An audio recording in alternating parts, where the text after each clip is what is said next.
number 108, Shri PP Sunil.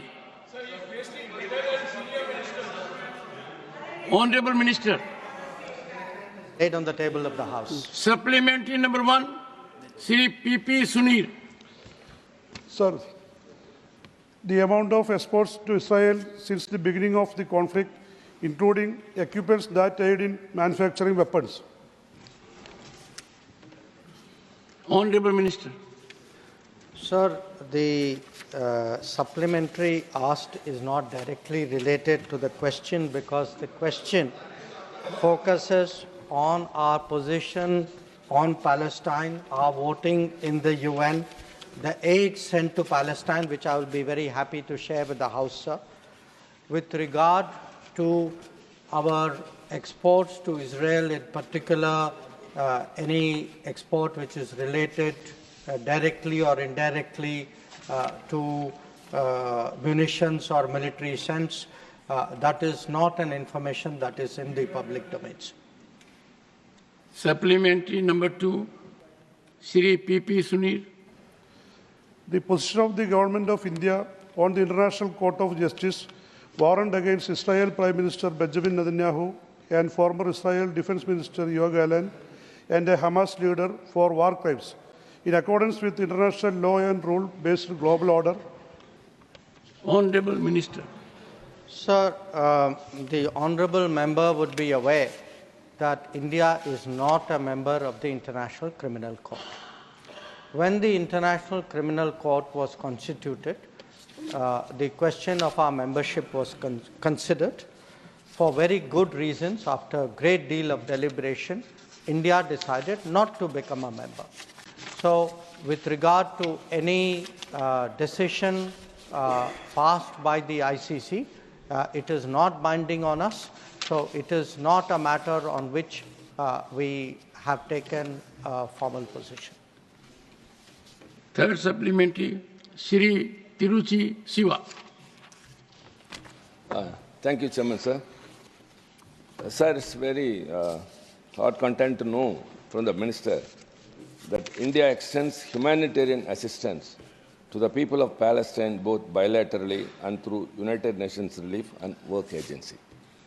But a resolution has come upon 27th of October 2023 in the UN. That is protection of civilians and upholding legal and humanitarian obligations.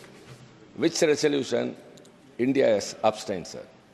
Sir, both are contradictory. Why India should abstain such a genuine resolution? Honorable Minister. Sir, India has given assistance to the people of Palestine at this particular time. I would like, sir, through you to bring to the notice of the House that we make an annual contribution of $5 million to the UNRWA, which is the main assistance providing agency. This amount traditionally used to be $1 million. So during the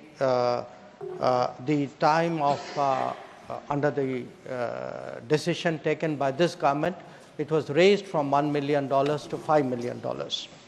In recent times, in terms of the conflict, sir, we have provided 70 metric tons of aid, of which 16.5 was of medicines in 2023.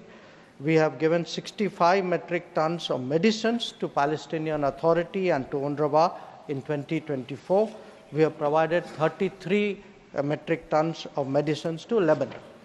Now, with regard to the particular resolution, sir, which the honourable member referred to, we abstain. In fact, during this period, sir, there have been in the General Assembly a number of resolutions. We have voted in favour of many. We have abstained on some. Generally, when we abstain, the reasons are the resolution is not balanced. The resolution is more divisive. The resolution can set a precedent which has consequences for us. The resolution has larger implications. In this particular case, sir, we felt that the resolution was not well drafted, it was not well considered. We had reservations on the language. Our concerns were not accommodated, and that is why we abstained. And as a matter of fact, I think the entire House knows, India has been virtually first responder when there are issues of earthquake, requirement of medicines, even during COVID.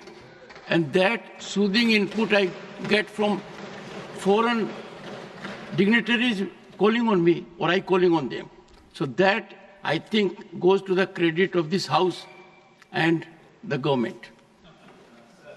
See, because we have been, as a matter of fact, when it comes to when it comes to evacuation, when it comes to security on high seas, when it comes to supplying medicine during COVID, now these are the inputs I'm not saying. The people have expressed their gratitude to me, and therefore I am sharing with the House. Shri Saket Gokhale, supplementary number 4.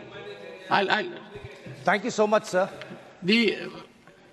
Tiruchiji, the Honorable Minister has given, I'm sure you'll appreciate with your experience, very exhaustive answer that being abstention on a resolution is driven by several circumstances.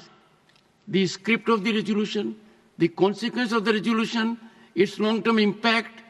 It is not simpliciter that it expresses what you indicated.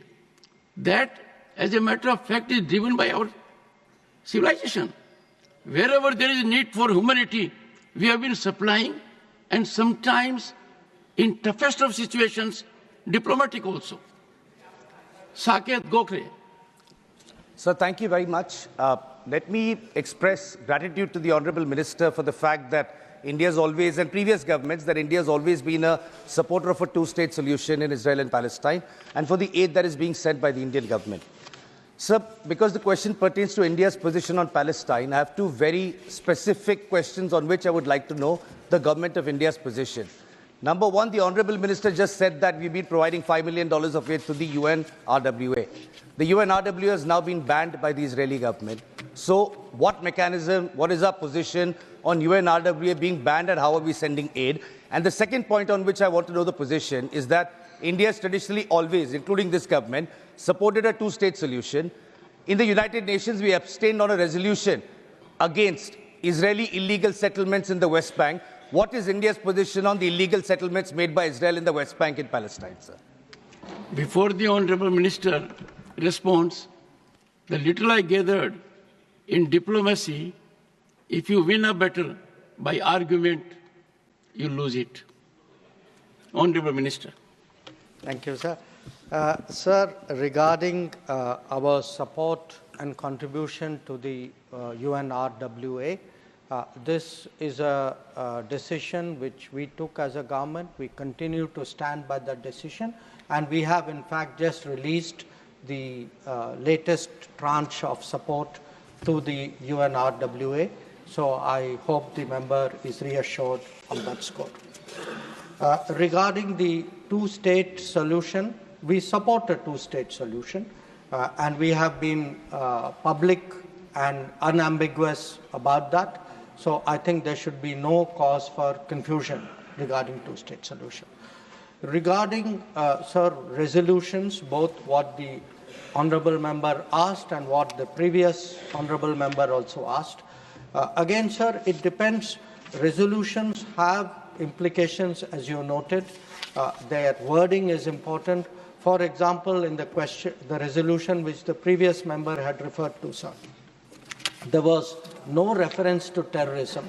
There was no reference to hostage-taking.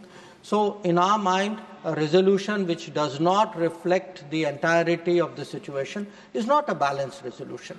And a country like India, which is itself a victim of terrorism, if we countenance the fact that terrorism is underplayed and ignored, it is not in our interest that we do so.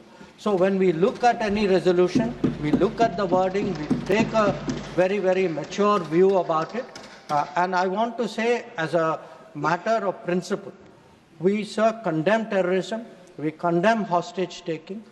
We do believe countries have a right to respond to these situations, but countries should be mindful of civilian casualties. They must observe humanitarian law, And we would like a ceasefire and an early end to violence. Our position has been very, very clear, but we would like this duly reflected in well-worded resolutions which are balanced. Question. Last supplementary, Dr. John Britas. Dr. John Britas. Thank you very much, sir. Sir, the Honorable Minister has got extensive experience and expertise. He is hands-on all these issues. I think no one disputes that. No one disputes. Okay, go ahead. So I would refer to the diplomatic facet of an issue, which I hope that Minister would sincerely respond to. Is it a fact that Palestine Authority's Minister of State on Foreign Affairs met our ambassador, Ms. Renu Yadav, requesting to reconsider arms sales to Israel due to their usage against Palestinian civilians, and also the need for international pressure on Israel to stop their violence on Gaza? If so, what has been the response of the ministry? Thank you, sir. Honorable Minister, and the Honorable Member seeks sincere response. Sir, so the issue of India's exports, including India's exports of anything which directly or indirectly has any military implications, is guided by our national interest and by our commitments to various regimes. So we are very responsible members of various international regimes, including the Wassenaar arrangement. We have an export control and licensing process, and we take decisions regarding any exports which is based on what we consider to be our national interest.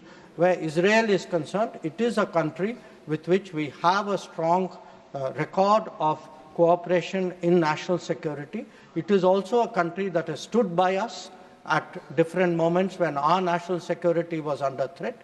So when we take any decision, we will bear in mind, obviously, the larger circumstances, but we will definitely be driven by our national interest in this matter.